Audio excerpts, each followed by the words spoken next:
വയനാട് മുൻ DCC treasurer N വിജയനും മകനും ജീവനൊടുക്കിയ കേസിൽ കുറ്റപത്രം സമർപ്പിച്ച് പോലീസ്. ആത്മഹത്യാ പ്രേരണ കേസിൽ കോൺഗ്രസ് നേതാക്കളെ പ്രതി ചേർത്തു. MLA IC ബാലകൃഷ്ണനാണ് ഒന്നാം പ്രതി. വയനാട് DCC മുൻ പ്രസിഡന്റ് ND അപ്പച്ചൻ, കോൺഗ്രസ് നേതാവ് KK ഗോപിനാഥൻ എന്നിവരും പ്രതികളാണ്. അർജുൻ ചേരുന്നുണ്ട് കൂടുതൽ വിവരങ്ങളുമായി. അർജുൻ, എന്താണ് ഈ റിപ്പോർട്ടിന്റെ വിശദാംശങ്ങൾ?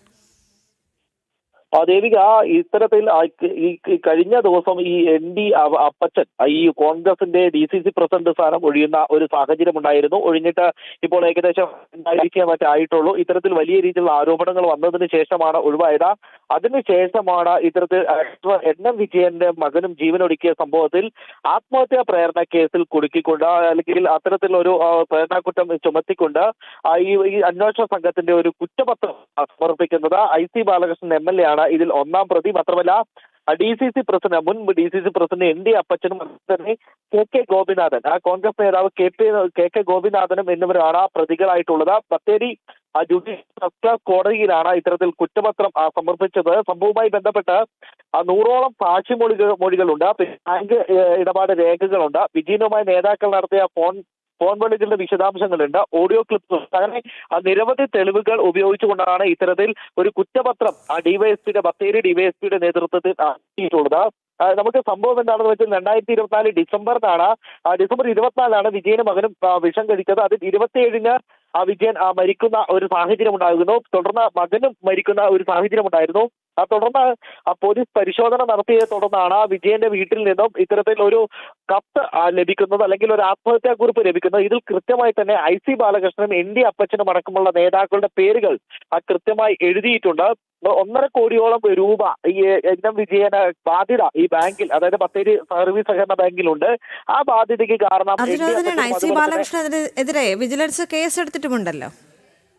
തീർച്ചയായും ഈ വിജിലൻസ് കേസിലും ഒന്നാം പ്രതിയാണ് IC ബാലകൃഷ്ണൻ. അതുകൊണ്ട് തന്നെ ഇത്തരത്തിൽ നേരത്തെ ഞാൻ പറഞ്ഞതുപോലെ തന്നെ ഈ ഒരു ആത്മഹത്യാ കുറിപ്പിൽ കൃത്യമായി തന്നെ 1.5 കോടി രൂപയോളം ഇദ്ദേഹത്തിന് കടബാധ്യതയുണ്ടെന്ന് അതിൽ കാണിക്കുകയും ചെയ്തിരുന്നു. മാത്രമല്ല ഈ കടബാധ്യത ഉണ്ടാകുവാനും നിയമന കോഴ നടത്തുവാനും തന്നെ നിർബന്ധിച്ചത് IC ബാലകൃഷ്ണൻ ആണെന്ന് കൃത്യമായി തന്നെ ഈ ആത്മഹത്യാ കുറിപ്പിൽ എഴുതിയിട്ടുണ്ട്. മാത്രമല്ല ND അപ്പച്ചൻ അടക്കമുള്ള, ഗോപിനാഥൻ അടക്കമുള്ള നേതാക്കൾ തന്നെ പ്രേരിപ്പിച്ചിട്ടുണ്ട്. ഇവർ പിന്നീട് തന്നെ കൈയൊഴിയുകയാണ് ചെയ്തത് എന്നുള്ളത് ഇത്തരത്തിൽ NM വിജയൻ കൃത്യമായി തന്നെ ഈ ഒരു ആത്മഹത്യാ കുറിപ്പിൽ രേഖപ്പെടുത്തിയിട്ടുമുണ്ട്. അത്തരത്തിലുള്ള രേഖപ്പെടുത്തലിനെ തുടർന്നാണ് പിന്നീട് ഒരു പ്രത്യേക അന്വേഷണ സംഘമൊക്കെ രൂപീകരിച്ച് അന്വേഷണം വ്യാപിപ്പിച്ചത്. തുടർന്ന് പിന്നീട് ND അപ്പച്ചന്റെ ഒരു ശബ്ദരേഖകളൊക്കെ കിട്ടുന്ന ഒരു സാഹചര്യം ഉണ്ടായിരുന്നു. തുടർന്ന് ഇദ്ദേഹം ഇത് നിഷേധിക്കുകയും തന്റേതല്ല എന്നുള്ള ഒരു കാര്യം പറയുകയും ചെയ്തിരുന്നു. പക്ഷേ പോലീസ് അത് മുഖവിലേക്ക് എടുക്കാതെ തുടർന്ന് പിന്നീട് വീണ്ടും ഈ ശബ്ദ സന്ദേശം സാമ്പിൾ പരിശോധനയ്ക്ക് അയക്കുകയും ചെയ്തിരുന്നു. അത് പിന്നീട് കോടതിയിൽ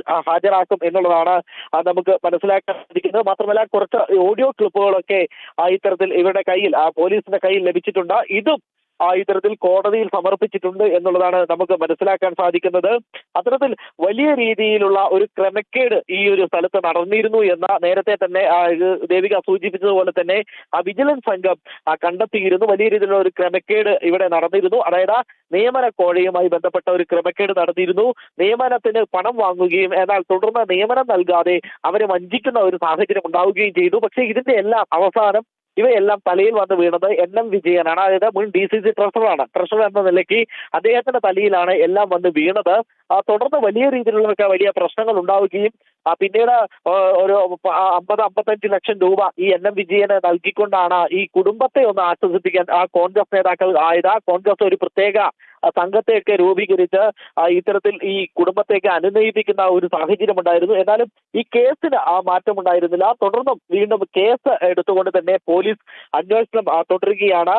പിന്നീട് ഇപ്പോൾ പോലീസ് കണ്ടെത്തിയിരിക്കുന്നത് NM വിജയനെയും അതുപോലെ തന്നെ മകനെയും അന്വേഷണത്തിന് തള്ളിവിട്ടത് ഇവരാണ് എന്നുള്ള ഒരു സാഹചര്യത്തിലാണ് ഇത്തരത്തിൽ ഒരു അന്വേഷണ റിപ്പോർട്ട് കോടതിയിൽ ഹാജരാക്കിയിട്ടുള്ളത്. എന്നാൽ തന്നെയും ഇനി വരും ദിവസങ്ങളിലായിരിക്കും കോടതിയിൽ എന്താണ് വിധി ഉണ്ടാവുക എന്നുള്ളത് നോക്കിക്കാണേണ്ടതുണ്ട്.